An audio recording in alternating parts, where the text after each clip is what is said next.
Amen. Vous pouvez vous asseoir un instant. Nous allons... Frère, tu ne parles pas l'anglais couramment? Non. Le frère Toby n'est pas là. Je crois que c'est... Tu as toujours la responsabilité.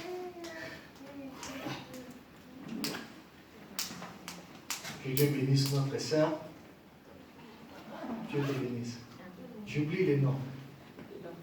Sœur Dorcas. Tu es venu nous visiter aujourd'hui. Bien habillé. Comme toujours. Et nous allons consacrer l'enfant des frères.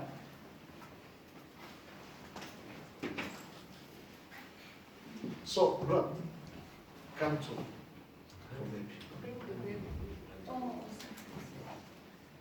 Nous allons prier pour l'enfant avant de faire notre service.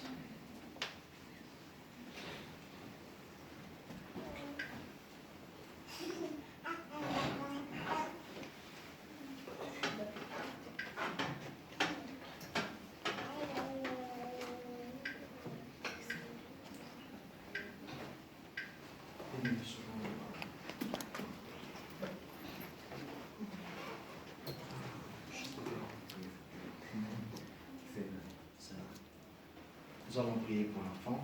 Prions. Éternel, Dieu Tout-Puissant, le Dieu d'Abraham, d'Isaac et d'Israël, le Dieu de William Marion Branham, nous venons devant toi ce matin avec le bébé Sarah. Ses pères ont reconnu qu'il n'y a une seule personne qui peut protéger, ce n'est que toi, le Seigneur Jésus-Christ. Seigneur, si tu étais ici sur terre, tu allais faire ce travail toi-même. Le frère Branham me dit que Dieu n'a pas d'autres mains et d'autres bouches si ce n'est que nos mains et nos bouches à nous. Oh Dieu, c'est toi qui as dit, laissez venir à moi les petits enfants. Nous venons, Seigneur, pour consacrer ces bébés à toi. Dans ce monde pervers, agité, ce monde de l'incertitude, où la délinquance, oh Dieu, est partout, où le banditisme, où la mauvaise vie règne, oh Dieu, nous nous amenons devant toi le bébé Sarah, afin que tu la gardes et tu la protèges dans les crêts du rocher, oh Dieu, afin que, oh Père, l'ennemi ne puisse pas toucher à cet enfant, qu'aucune maladie, aucune pandémie, aucun démon, oh Dieu, ne puisse toucher à cet enfant. Que tu les protèges comme tu as gardé bébé Moïse. Que tu les gardes, oh Dieu, contre tout un péril, Seigneur Dieu d'amour, contre tout esprit qui ne confesse pas ton nom.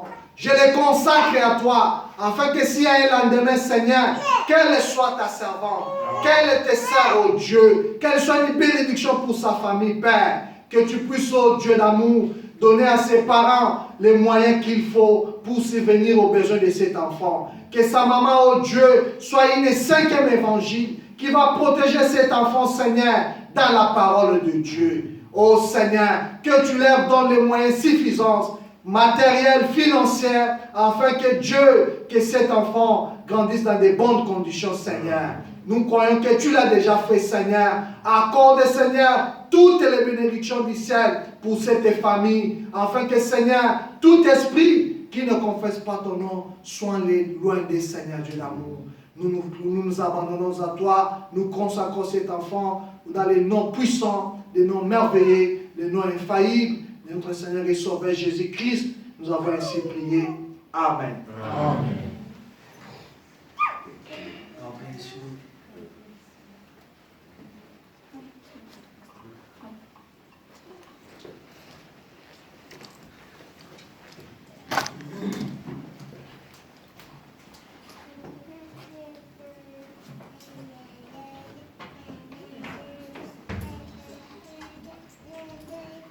Ce n'est pas moi qui va prêcher, c'est le pasteur du ciel qui va nous apporter la parole cet après-midi.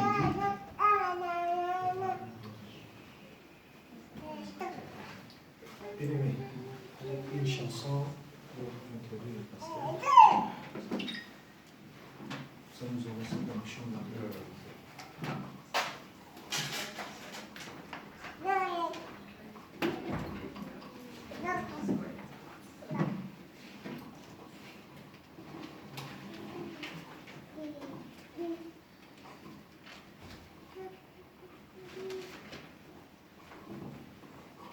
J'ai trouvé en Jésus l'ami qui est toute chose pour moi.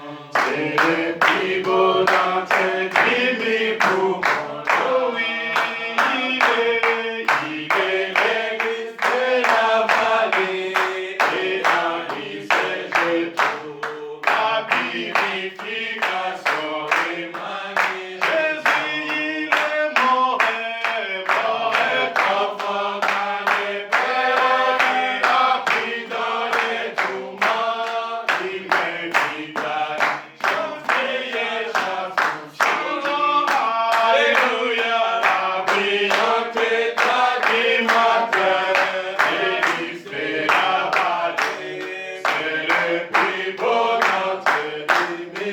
enfant.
salue ce matin dans le merveilleux nom de Jésus-Christ.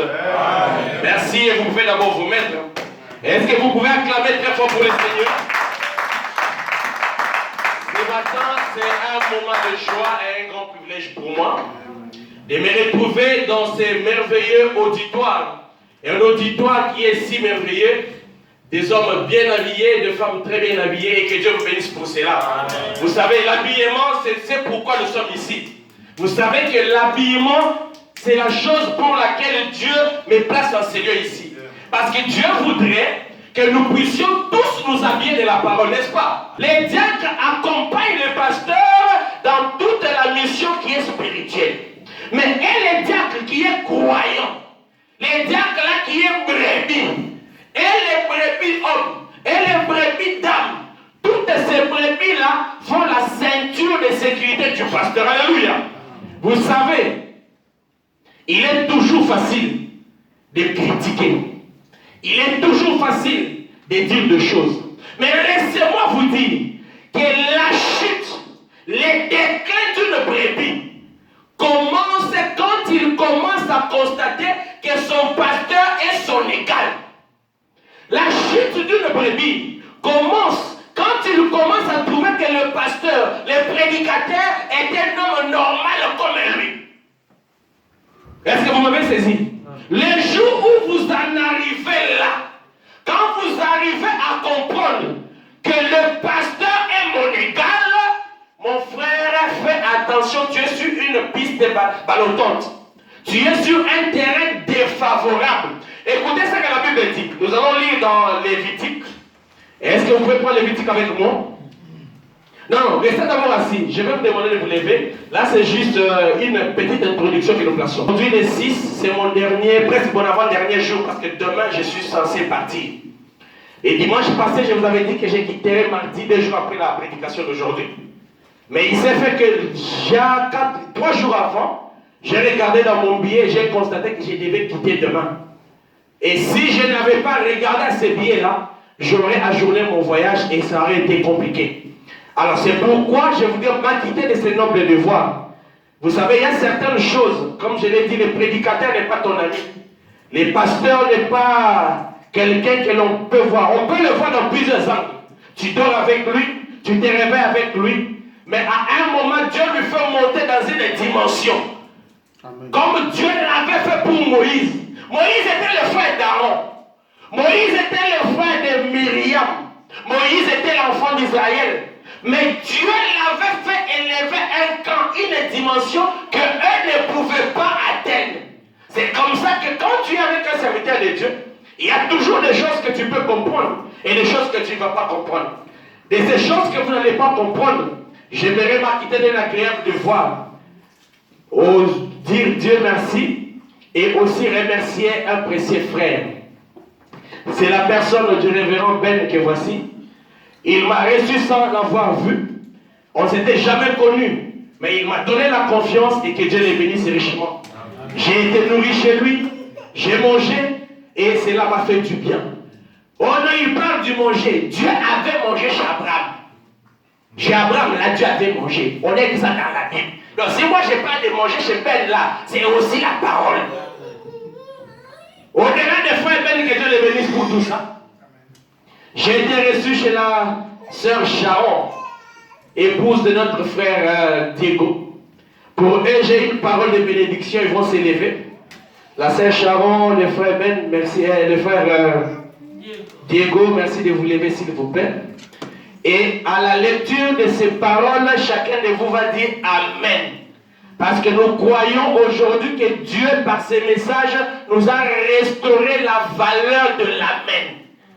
L'Amen aujourd'hui, c'est ainsi soit-il. Quand nous les prononçons, il n'est pas resté comme il était dans la Bible là-bas. Aujourd'hui, Saint Branham a ramené l'importance et la véracité de l'Amen. Quand on prêche la parole, quand on déclare une chose et que tu dis Amen, tu es en train de rendre ça dans ta propre vie. Alors, je suis avec vous dans ce sermon ici. La foi parfaite. Au paragraphe 146, prêché le 25 août 1963, il est dit ceci. Vous êtes un chrétien, vous avez droit à n'importe quelle bénédiction rédemptrice pour laquelle Jésus mourit. Alléluia. Amen. Vous êtes chrétien. Amen. Vous avez droit à n'importe quelle bénédiction rédemptrice pour laquelle Jésus mourit. Amen. Église, recevez c'est aussi pour vous. Ce n'est pas verrouillé pour eux seulement. Que Dieu vous bénisse. Et nous avons une autre seconde fois, la soif. Dans la soif, il est dit, alors un système qui nous permet d'être... non, je disais, c'est plutôt prouvant sa parole. Dieu bien-aimé, je te prie de lui accorder cette bénédiction. Amen. Donne à cette femme ce que son cœur désire, Seigneur. Est-ce que la sœur Sharon désire quelque chose? Que le Seigneur te l'accorde ici. Ici, c'est Saint Branham qui parle. Ici, c'est un prophète qui parle. Quand un prophète parle, il engage Dieu. Alléluia. Recevez cette bénédiction. C'est la seule chose que je pouvais vous remercier de vous mettre. Je n'ai rien d'argent à vous donner. Je n'ai pas l'or. Je n'ai pas ce qu'il y a comme argent sur cette terre ici. Mais moi, ce que j'ai, je vous le donne. Alléluia. Je me rappelle, dans la Bible, vous devez avoir des homos. Dans la Bible, vous devez vous identifier à quelqu'un. Et moi, ce matin, pour la bénédiction, je m'identifie à Pierre. Pierre était en train de marcher sur la terre. Il était accompagné de gens. Et comme ils étaient ensemble, il y avait chaque jour, alléluia, devant le temple, un boiteux qui était là. Et bien, vous savez, c'était les ridicules. Les ridicules de voir que devant les temples de Dieu, un boiteux. Est-ce que vous concevez ça? Vous concevez ça? Tu trouves ça normal qu'un homme boiteux soit devant les temples? Boiteux. Et la Bible témoigne que ça faisait beaucoup d'années qu'il était là. Pourquoi? Parce qu'il y avait des gens qui n'avaient pas touché à l'essentiel. Il y avait des gens qui s'étaient habitués avec Dieu. Il y avait des gens qui s'étaient déjà familiarisés avec Dieu. Quand tu t'habitues avec Dieu, tu ne sais plus ressentir la beauté de la puissance de Dieu. Et ce jour-là, il y avait Pierre qui marchait. Pierre était en train de sillonner avec Pierre et Jean. Quand ils arrivent, laissez-moi vous dire que tous les jours, Pierre entrait là-bas.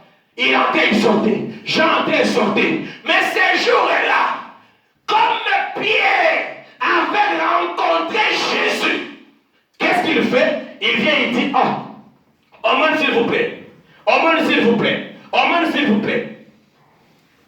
Pierre n'a pas dit que c'est que nous avons. Pierre n'a pas engagé la foi des pigeons. Pierre a manipulé. Pierre a mis en action sa propre foi. Ce matin, pendant que nous parlons, si tu as la foi, si tu la mets en action, pas la foi de ton épouse, pas la foi de ta femme, pas la foi de ton pasteur, pas la foi de quelqu'un d'autre, mais ta propre foi à toi, c'est elle qui te sauvera. Je n'ai ni or, je n'ai ni argent, mais ce que j'ai, je te le donne. Au nom de Jésus, lève-toi et marche. Que ce matin, tous tes problèmes qui dormaient se réveillent.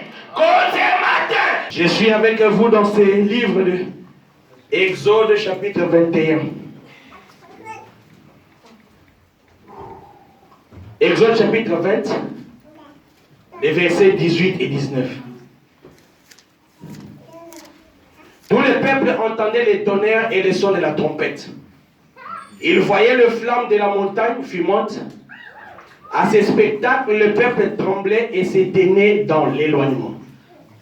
Il dit à Moïse, parle-nous toi-même et nous écouterons, mais que Dieu ne nous parle point de peur que nous mourions. Alléluia. Amen. Dieu de gloire, Dieu tout-puissant. Cette parole que nous avons lue est une parole de Dieu. Elle vient droitement de toi, Seigneur. Écarte l'homme du chemin et que tu descendes pour donner l'interprétation de cette parole. Tout homme qui connaît lire peut lire, Seigneur. Tout homme qui connaît parler peut parler, mais il donnera la mort. C'est ainsi que nous ne voulons pas la mort. Nous ne voulons pas ce qui tue. Nous voulons que la pensée de Dieu soit véhiculée. Écarte l'homme du chemin. Que je sois juste un canal, un micro que tu vas utiliser afin que ton peuple soit nourri de ta part. Ce peuple n'est pas venu regarder un homme. Ce peuple n'est pas venu contempler quelqu'un de la terre. Mais ce peuple est venu t'écouter. Parle le Seigneur, dévisse là où c'est dévissé. Est-ce que tu puisses réparer là où ça doit être réparé? Au nom de Jésus-Christ, te prie ainsi. Amen. Amen. Bien-aimés frères et sœurs, avec la portion de l'écriture que nous avons lue, nous allons parler d'un sujet, le prophète. Et parlant du prophète, nous allons ce matin prendre un peu la pensée sur la voix du prophète. Parce que le prophète, c'est un grand sujet. C'est un grand thème que l'on ne peut pas ce matin commencer et achever. Le prophète, c'est un sujet assez important. Le prophète, c'est un sujet tellement de haute valeur qui fait que sur la terre, la vue des hommes, la référence des hommes, tout ce que les hommes font tourne vers le prophète. C'est pourquoi, bien aimés frères et sœurs, nous ne pouvons pas seulement parler du prophète si nous ne comprenons pas ce qui s'était passé. Pourquoi nous devons parler du prophète? Pourquoi la race humaine? Pourquoi les humains? Pourquoi la nature des hommes a un lien avec ce que l'on appelle le prophète? Parce que, quand vous lisez Exode 20 comme nous l'avons lu, il y avait une scène qui s'était produite. Il y avait un peuple que Dieu avait choisi. Il y avait un peuple qui avait porté le nom de Dieu. Il y avait un peuple d'Israël qui devait marcher selon les prescriptions, selon la loi et selon la parole ou les ordonnances de Dieu. Est-ce que nous avons des gens qui ne croient pas au message ce matin? Des gens qui n'ont jamais entendu le message? Des gens qui n'ont jamais été baptisés? Tout le monde ici croit au message? Oui? Ok. Si tout le monde croit au message, c'est une bonne chose. Mais j'aimerais déjà dire à ceux qui me suivent qu'ici nous sommes un peuple qui croit au prophète. Nous sommes un peuple à qui Dieu a montré la valeur du prophète. Nous sommes un peuple qui a voyagé dans les temps pour quitter aujourd'hui la période, la génération, mais aller nous ressourcer là-bas en Israël. C'est pourquoi ce matin avec vous, nous sommes à l'aéroport d'Istanbul, donc en train de nous apprêter pour voyager. Mais nous n'allons pas prendre l'avion éthiopien, nous n'allons pas prendre l'avion Kenya, nous n'allons pas prendre je ne sais pas quel avion, nous allons ce matin prendre l'avion Air Ciel. De telle sorte qu'avec Air Ciel, nous puissions voler pour atteindre les lieux où Dieu veut ce matin. Vous savez, quand vous êtes dans une forêt, quand vous voyez la forêt devant vous, cette forêt-là, quand vous y entrez, tu n'as pas besoin de prendre toute la forêt. Parce que tu ne sauras même pas prendre toute la forêt. Quand quelqu'un entre dans la forêt, il a un objectif. Quel est l'objectif de cet homme? La personne veut attraper un gibier. La personne veut trouver un animal. La personne va à la chasse pour trouver quelque chose qui peut satisfaire sa vie, qui peut satisfaire son âme. Mais la forêt est tellement grande qu'il nous faut un guide pour te montrer ce que tu cherches. Si tu cherches les antilopes, un garde forestier te dira que les antilopes c'est vers là. Si tu vas dans la forêt et que cette forêt a des lions, on te dira en allant chercher le gibier, fais attention à telle partie parce que là-bas il y a des lions. Fais attention à telle partie parce que là-bas il y a des éléphants. Fais attention à telle partie parce que là-bas il y a des pitons. Alléluia. Et aujourd'hui, la grande forêt que nous avons, c'est la parole de Dieu. La grande forêt que nous avons, c'est la Bible. La Bible, c'est ça la forêt que Dieu a mis à notre disposition. Mais quand Dieu met la forêt à notre disposition, il ne la donne pas aux enfants pour la manipuler. Dieu a un témoin. Dieu a une personne capable d'entrer dans la forêt et manipuler afin de montrer que voici ici, on peut trouver le gibier. Voici là-bas, on peut trouver de la nourriture. Voici ici, ce qui qu'il y a un ruisseau ici, il y a un fleuve par là. Ne monte pas cette colline, descends par ici. Quelle est cette personne? C'est un garde forestier. Et le garde forestier, nous l'appelons un prophète. Alléluia. Est-ce que ça commence à devenir clair? La forêt, c'est la Bible. La forêt, c'est la parole de Dieu. La parole est de Dieu. Même moi qui vous parle, même les bien-aimés qui sont ici, les prédicateurs et les pasteurs, personne ne peut se prétendre avoir la capacité, alléluia, de pouvoir manipuler la parole. Amen. Cette capacité-là, quand nous regardons dans les textes que nous avons lus, cette capacité a été donnée à un homme. Si déjà tu as bien lu les textes qu'on a lu avec toi, tu sais bien comprendre que la capacité-là, elle était donnée juste à Moïse. Écoutez ce qu'il dit. Exode 20-19. Il dit à Moïse, les îles, c'est qui? C'est comme vous là. Les îles, c'est qui? C'est le peuple d'Israël. Qu'est-ce qui s'était passé? Ici, nous sommes devant une scène où Moïse était là, Aaron était là, et il y avait aussi les peuples. Maintenant, le peuple était tellement habitué à Moïse qu'il voulait voir quelqu'un d'autre. Alléluia. Le peuple était tellement habitué à entendre parler Moïse qu'il voulait quelqu'un d'autre.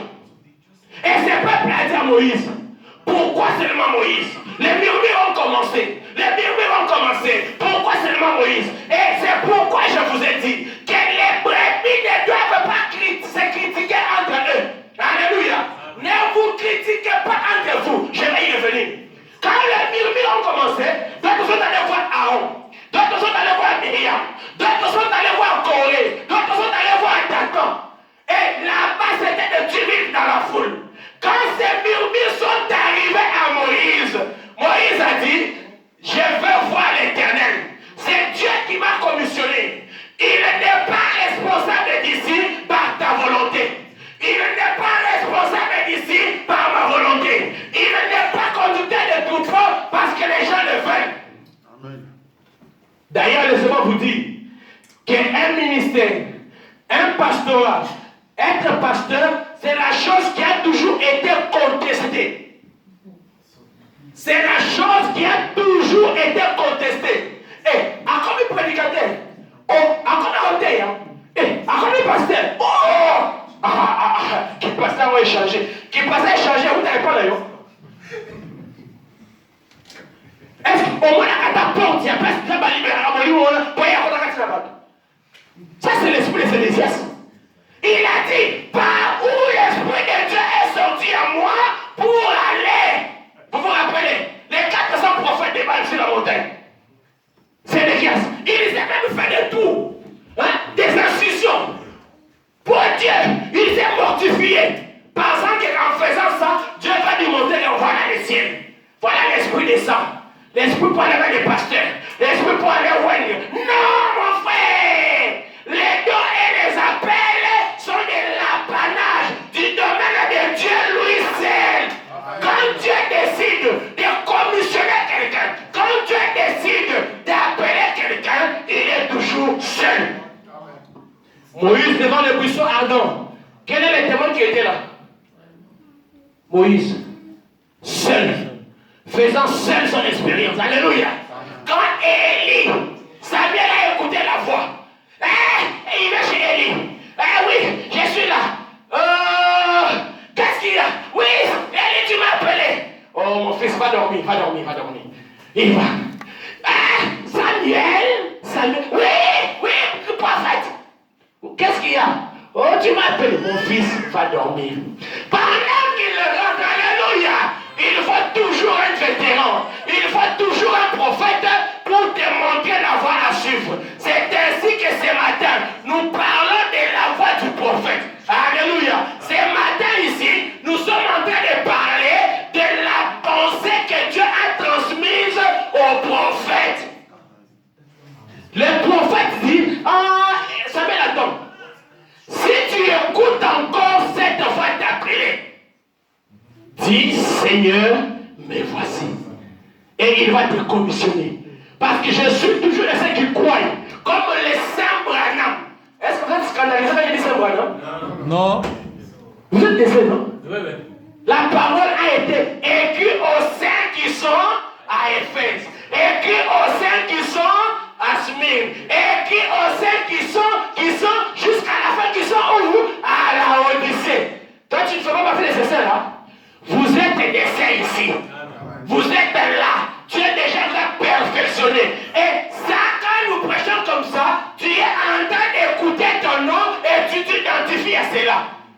Alors il lui a dit, quand tu entendras sa voix encore, dis Seigneur, me voici, envoie-moi. C'est ainsi pour dire que quand Dieu commissionne quelqu'un, quand Dieu appelle quelqu'un, il l'appelle seul.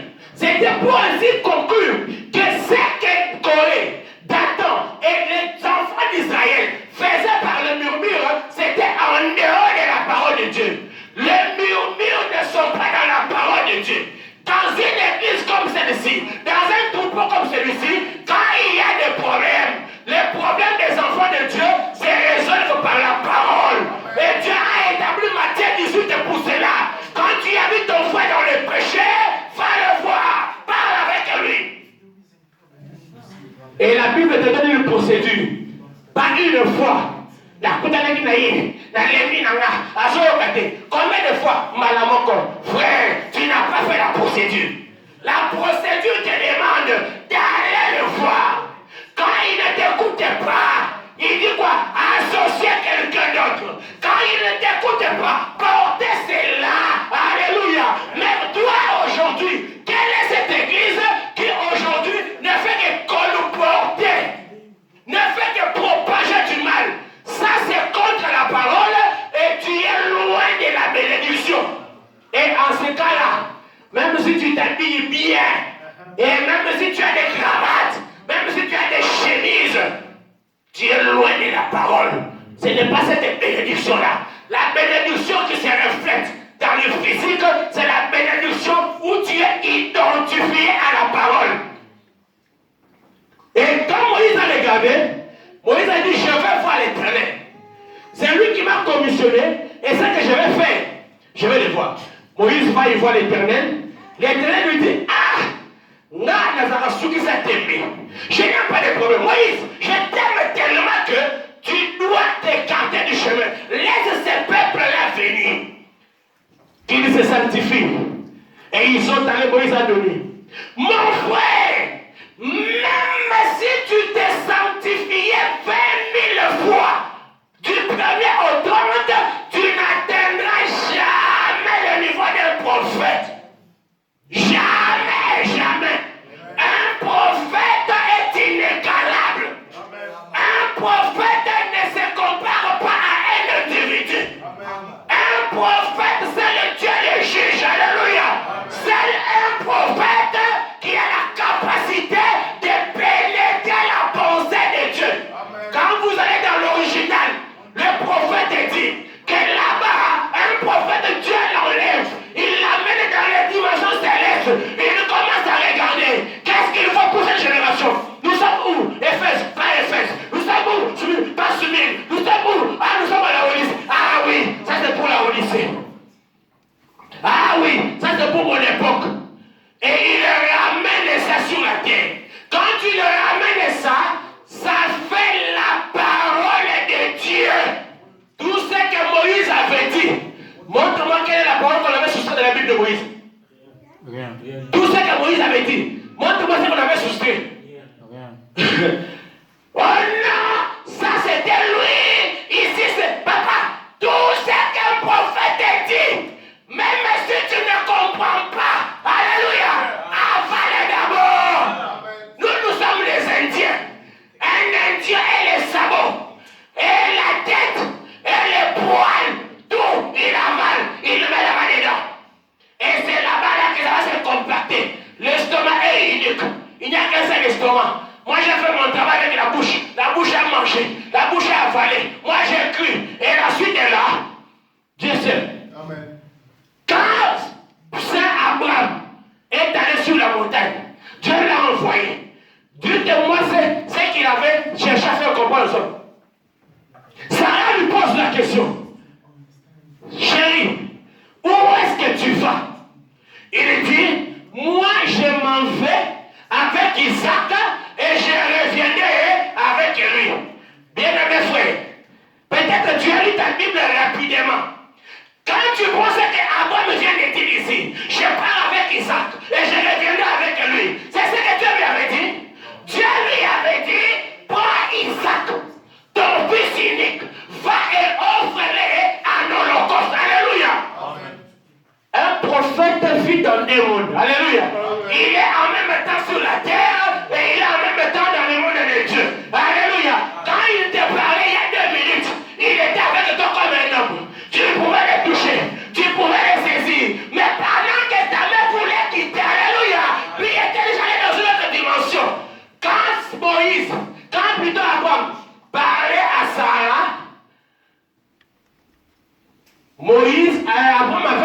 est parti, il avait vu l'agneau, il a fait le sacrifice et il est rentré avec Isaac. Alléluia.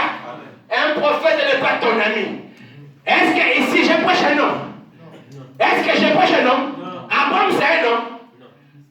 Je prêche parce que docteur, non, si j'avais posé la question, si les gens croient au message, c'est parce que non, vous avec votre homme là, celui-ci. Oh non, pourquoi il y a des photos dans votre église? Oh non, on voit une photo là-bas.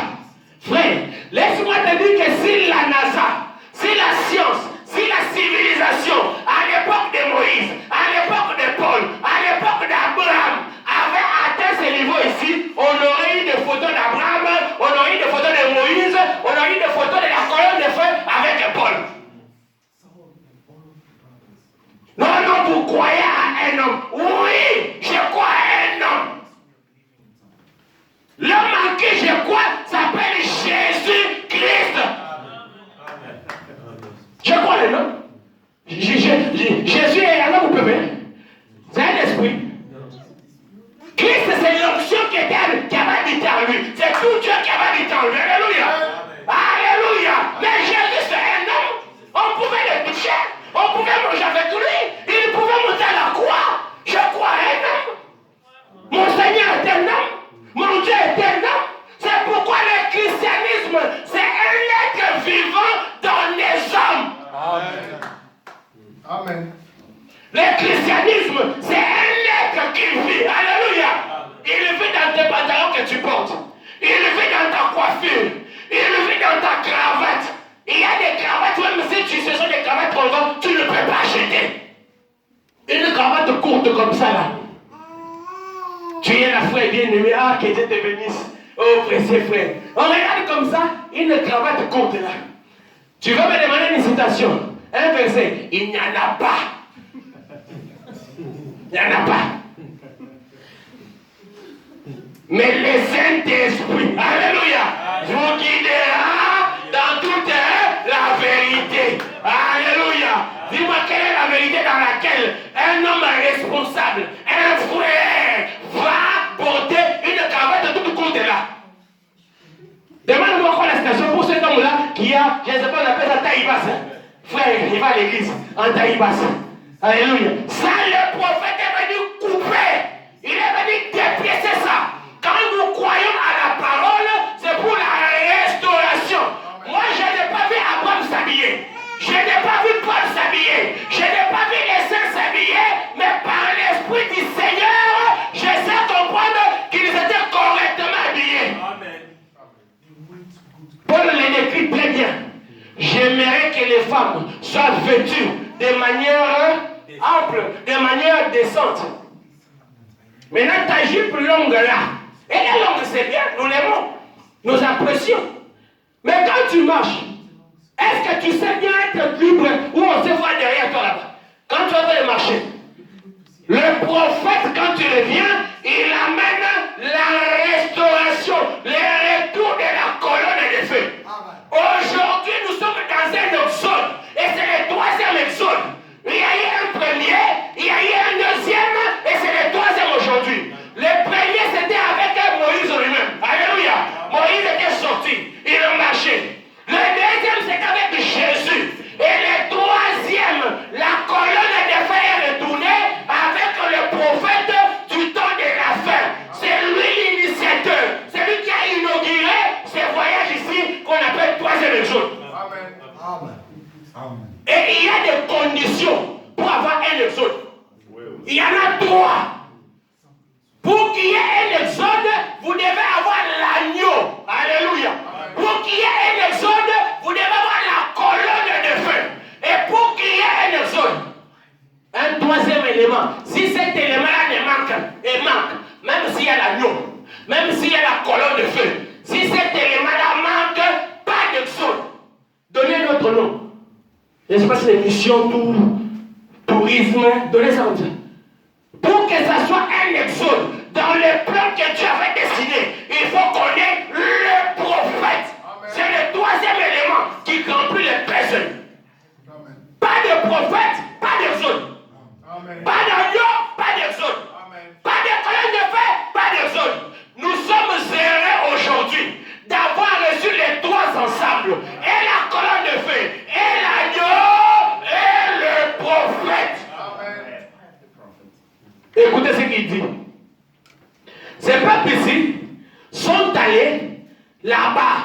Ils ont commencé à parler avec Moïse. Oh Moïse, oh Moïse. Quand vous prenez les rois rejetés, le paragraphe, prêcher le 15 mai 1960. Je crois vers le paragraphe 15 là-bas. La parole dit ceci. Ça c'est le prophète qui dit. Mais les gens en étaient arrivés au point où ils voulaient modifier le programme de Dieu. Bien-aimés frères, chapitre missionnaire, Istanbul, je suis en train de vous dire que les hommes à l'époque de Moïse, quand Dieu est descendu sur la scène, pourquoi? Parce qu'ils avaient tenté de modifier le programme de Dieu. Aujourd'hui aussi, les gens commencent à défoncer le programme de Dieu ou les gens reculent le programme de Dieu. Le programme de Dieu restera comme celui-là. C'est toi qui vas avancer. C'est toi qui vas reculer. Dieu reste Dieu et il fait ses promesses comme il le fait selon Habakkuk. Quand une promesse tarde, attends-la. Elle s'accomplira et elle s'accomplira certainement. Amen. Maintenant, les gens qui voulaient modifier le programme de Dieu, écoutez, ils voulaient vivre comme les kimbangistes. Bon, je vais vous donner un moment, j'avais pris rapidement. C'est les rois rejetés, prêché le 15 mai 1960. Je vais vous ça rapidement, je vous donnerai même après. Mais c'est vers 15, je crois. Mais ne notez pas encore. Après, là, quand on s'est rentré les clôtures, je vais vous donner ça. Mais les gens en étaient arrivés au point où ils voulaient modifier le programme de Dieu. Ils avaient observé les Philistins. Je ne les ai pas des Kimbanistes. Ils avaient observé les Amalekites, les Pentecôtistes. Ils avaient observé les Amoréens, les orthodoxes. Ils avaient observé les Éphriens et toutes les autres nations. Et ils avaient vu des rois qui régnaient sur eux, qui les gouvernaient. Aujourd'hui, les gens veulent remplacer les prophètes par des successeurs. Aujourd'hui, les gens veulent remplacer les prophètes par les enfants de prophètes. Aujourd'hui, les gens veulent remplacer le prophète par des rois. Un successeur qui vient, c'est un roi. Et Dieu ne voulait pas qu'on modifie son programme en plaçant un roi qui conduisait leur guerre et ainsi de suite. Écoutez Dieu. Mais ça n'a jamais été l'intention de Dieu. Istanbul, chapitre missionnaire. Est-ce que ça a été l'intention de Dieu de modifier son programme? Ça n'a jamais été l'intention de Dieu de voir que Dieu veut vous conduire par un roi. Dieu ne vous conduira jamais par un Éphésiens 4. Dieu ne vous conduira jamais par un pasteur. J'ai dit sous le contrôle des serviteurs de Dieu qui sont dans la salle. Dieu ne vous conduira jamais par un roi pour accompagner vos cœurs. Quand c'est un pasteur, allez, ils m'ont dit attaquons. Et là-bas ils ont fait attaquons. Frère, Dieu vous conduira toujours par un prophète. Un pasteur, un prédicateur, son rôle, son travail, c'est d'être merveilleux auxiliaire. Prendre ce que le prophète a dit, répéter. Moi, je n'ai pas de ministère, je n'ai pas de paroles.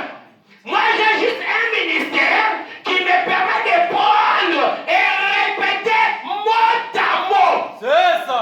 Ne dites pas ce que les bandes ne disent pas. Dites seulement ce que les bandes disent. Amen. Le prophète dit, n'écoutez pas les nouvelles choses. Ça viendra de partout. Ça volera de partout. Mais répétez seulement ce que les bandes disent. Amen. Si la bande dit qu'il faut payer la dîme, il faut payer la dîme. Si la bande dit qu'il faut donner les offrandes, il faut donner les offrandes. Quelle est cette offrande-là que Dieu doit venir? Je me suis habitué à vos monnaies ici. Je sais, 5 télé ne représente rien. 10 télé, rien. Même si on prend 50 télé, c'est presque rien. Donc, pas qui t'a appris que ton offrande doit être 5 télé, 10 télé, frère. Donc, ton Esprit Saint